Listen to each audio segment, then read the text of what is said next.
Hello guys, magandang araw. For today's video, magluluto tayo ng crispy crab. Una guys, tinanggal ko lang yung pinaka-shell niya sa ibabaw. Nilagyan ko din to guys ng paminta at asin. Dito natin guys ilalagay ang ating crab para maging crispy. Cornstarch lang to guys, tapos nilagyan ko siya ng konting kinis sa mix para naman maging masarap at malasa ang ating crispy crab.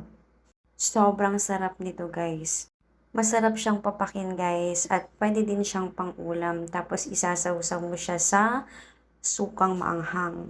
Ganito lang siya guys, yung crab natin ilalagay natin dito and make sure na talagang coated ng cornstarch ang ating crab para maging crispy siya kapag pinrito natin siya. Ganito lang guys, papaikot-ikotin lang natin ang ating crab.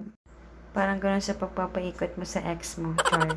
Maliit lang na lalagyan guys ang ginamit ko para ma-deep fry ang ating crab.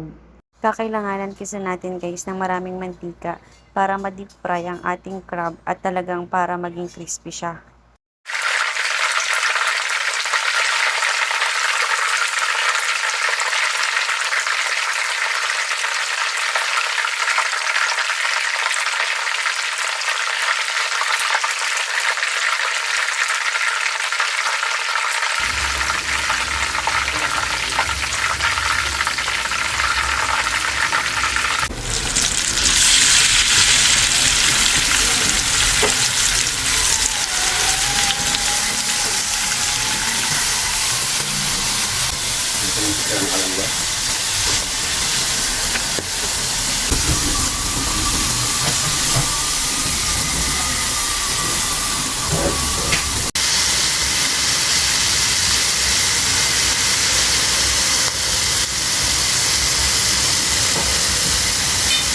Ito na guys ang ating finished product.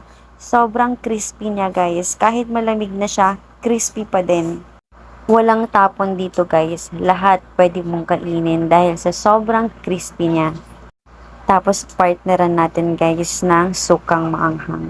Yun lang guys. Thank you for watching. Thank you Lord sa lahat ng blessing.